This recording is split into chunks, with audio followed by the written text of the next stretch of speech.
Let us discuss today's important current affairs. Donald Trump made a very bad remark on Indian economy, dead economy. But the government of India says that India is a bright spot, says the central government amid Trump's comments. India and Russia could take their dead economies down together, said by American President Donald Trump. So, American President Donald Trump targeted India, and from today onwards, on Indian exports to America, America is levying 25% tariffs. However, countering Donald Trump's statement, Commerce and Industries Minister Piyush Goyal said that India is being seen as an economic bright spot in the world. Yes, this is a right statement. India is being seen as a economic bright spot in the world. In statements on social media and then speaking to the press persons at White House, Mr. Donald Trump lashed out at India for its ties with Russia and membership in BRICS, high tariffs, massive trade deficit with the US. So now America wanted to take an action on India. So on August 1st onwards, today onwards, America is imposing high tariffs on India. Mr. Donald Trump also announced that America and Pakistan had concluded a deal whereby the two countries will work together on developing their massive oil reserves. Massive oil reserves.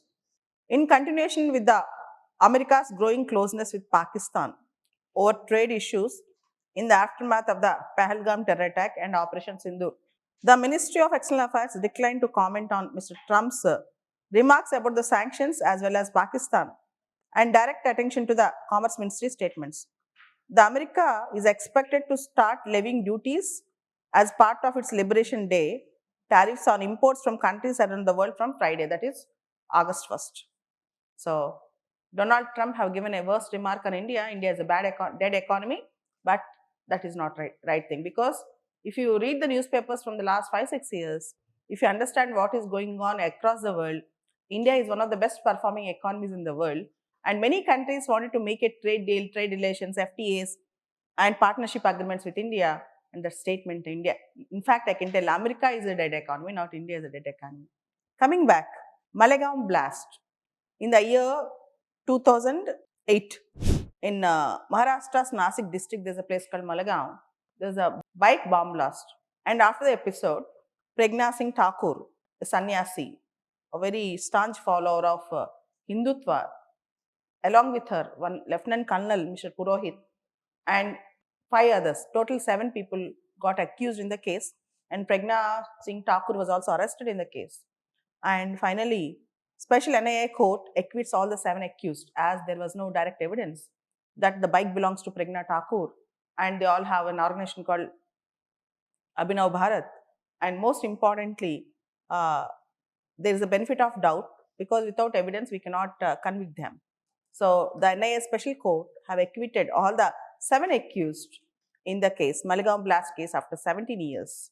So this is a news that is coming up, and the charge sheet was filed, and the charges now are not proved. The charges are now not proved. So Unlawful Activities Prevention Act will not be applicable in this case. Unlawful Activities Prevention Act will not be applicable in this case, according to the Supreme Court, according to the NIA court. Coming to the next important news that's coming up from Telangana. See, in 2023 end, in the end of 2023, there were elections in Telangana where BRS lost the power and Congress won the power, and some of the BRS MLAs who won with BRS ticket defected BRS and joined in Congress. After that, a petition was filed before the Speaker, and Speaker dilly-dallying and delayed the decision, and Speaker have not taken decision on the defection of the MLAs who changed their party from BRS to Congress. And the case was filed in High Court, and then it went to Supreme Court. Supreme Court yesterday gave a judgment that the Speaker should take the decision within 3 months. Speaker should take the decision within 3 months from July 31st, 2025. Within 3 months, Speaker should take the decision, and there can be a judicial review on the decision taken by the Speaker on anti-defection law. As you all know, in the year 1985, by 52nd Amendment, 10th schedule was added to the Constitution. So, as Machiavelli said, there are no permanent friends and permanent enemies in politics. So, defections are highly common in politics. And now, generally, party which lost the power will lose its members, and party which is in power will gain all the strength. So, uh, in Quixote Holohan versus Jochillu 1992 case, there can be a judicial review on the speaker's decision with respect to anti-defection law. But in the 10th schedule, they have not given any time frame within which the speaker has to take the decision. Because of this constitutional vacuum, speaker is taking undue time and undue delay while disposing the defection issues. And while disposing the defection issues or while dealing with the defection cases, speaker is a quasi judicial authority. Speaker will act like a tribunal. Speaker will act like a tribunal. It's a very important decision that was given with the Supreme Court yesterday, and you are expected to read because it is in our syllabus in polity and also political science. The Supreme Court said that it was about time Parliament reviewed its expectations that assembly speakers and chairpersons would live up to the dignity of their high office and crush the evil of political defections by deciding the disqualification proceedings in a time bound manner and without favor. The Supreme Court sounded the warning bells while directing the Telangana Assembly Speaker to decide the disqualification petitions pending for several months against 10 BRS MLAs who shifted allegiance to the ruling Congress in the state in 2024. The verdict by a bench headed by Chief Justice of India B.R. Gawai said the Speaker must decide the anti-defection proceedings as early as possible and not exceed 3 months at any cost. The court noted that disqualification proceedings often died a natural death after being kept in limbo by the speakers for months. Operation successful, patient died. This is a statement used by the Supreme Court yesterday in this case. Operation successful, anti-defection law is successful, but at the same time no results because speaker is delaying. By the time assembly is, the tenure of the assembly, the term of the assembly is completing. It's being over. This is the thing. Coming to the other important news that is coming up. The Election Commission of India has finalized the Electoral College list for the upcoming Vice President's election schedule for 2025, fulfilling its constitutional mandate under Article 324 of the Indian Constitution. In accordance with Article 66, Clause 1 of the Indian Constitution, the Vice President of India is elected by an electoral college comprising elected and nominated members of Rajya Sabha along with elected members of Lok Sabha. As you all know, earlier in Lok Sabha we have Anglo-Indian nomination. Now there is no Anglo-Indian nomination. So we have nominated members only in Rajya Sabha, not in Lok Sabha. As you all know, we have 12 members as nominated members in Rajya Sabha, and in President's election, nominated members will not participate, whereas in Vice President's election, nominated members will also participate. The Election Commission of India is responsible for preparing and maintaining the updated list of members eligible to vote in this election. So, both the houses of Parliament, Lok Sabha and Rajya Sabha, including nominated members, will participate in Vice President's election, and Election Commission of India have prepared the Electoral College list for the election of Vice President. So, Vice President shall be a citizen of India, should have completed the age of 35 years, is qualified for election as a member of the Rajya Sabha. This is the qualification. Next important news, in Uttar Pradesh, there is a district called Siddharth Nagar. In that district, there is a place called Piprao. So, exactly 127 years back, an amateur archaeologist, exactly 127 years back, an amateur archaeologist, William Claxton Pepe, have excavated Gautama Buddha's relics, in Telugu we call Astikalu, from Piprao and took those relics to London. Now, his great grandson or grandson, he put it for auction. You all know the famous auction company in the world, Sotheby's auction, for $100 million. For $100 million. Immediately, Ministry of Culture of Government of India responded and said, those relics belong to India. They were looted from India and nobody have the right to put it for auction.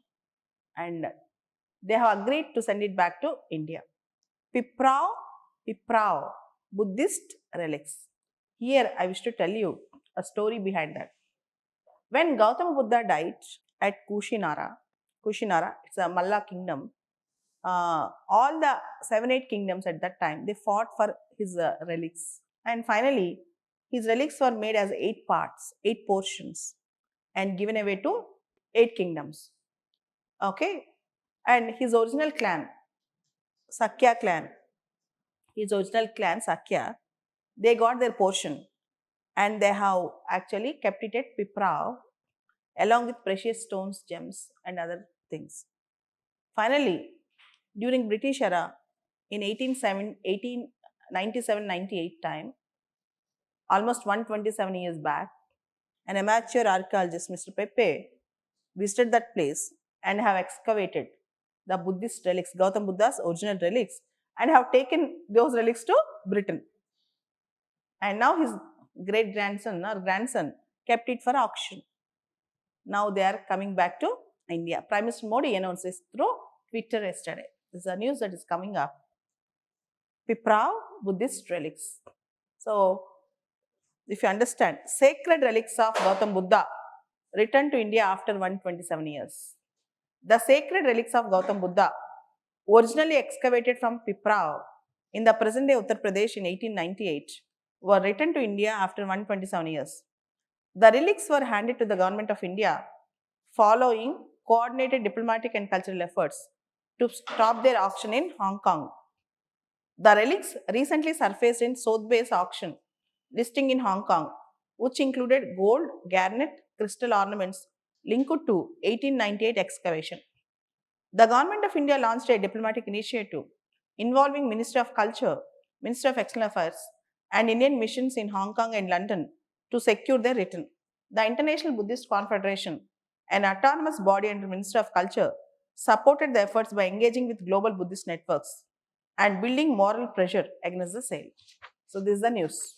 India and Brazil to hold key meet to boost defense ties, military cooperation. The 8th Joint Defense Committee meeting held in Brasilia between India and Brazil on July 30th focused on boosting military cooperation and regional security in Indo-Pacific and Latin America. As per the Ministry of Defense, India and Brazil held the 8th Joint Defense Committee meeting in Brasilia on 30th July 2025. And both countries enjoy excellent cooperation and partnership in plurilateral fora such as BRICS, IBSA, G4, International Solar Alliance, Global Biofuel Alliance, Coalition for Disaster Resilient Infrastructure, etc. So, now India and Brazil are going to boost their defense ties. And India and Morocco signed agreement to boost judicial cooperation. India and Morocco have signed Mutual Legal Assistance Treaty and a Memorandum of Understanding to promote cooperation in judicial and legal spheres. The agreements aim to reinforce institutional linkages, facilitate legal modernization, and deepen mutual understanding between the two countries. So, Mutual Legal Assistance Treaty and an MOU to promote cooperation in judicial and legal spheres, India and Morocco. So, Morocco is an African country. You can locate its map also. The other big news that is coming up, Pakistan and America signed trade deal to drill oil, boost market ties. So, bad news for India. The America sealed a trade deal with Pakistan and Pakistani officials wrapped up talks in Washington, agreeing to develop oil reserves in Pakistan. The pact involves a reduction of so-called reciprocal tariffs, especially for Pakistan exports to America. And American President Donald Trump said that America and Pakistan work together on developing their massive oil reserves. So this is a not so good news. American President Donald Trump issued a proclamation to impose 50% universal tariff on semi-finished and derivative copper imports started from August 1st. The move comes after tariffs on other metals, namely steel and aluminum, were increased from 25% to 50% earlier in the June. The imposition of 50% duty on copper tubes, pipes, wires, rods, sheets to be levied separately from reciprocal tariffs. So 50% tariffs on copper products, America. So there are so many things.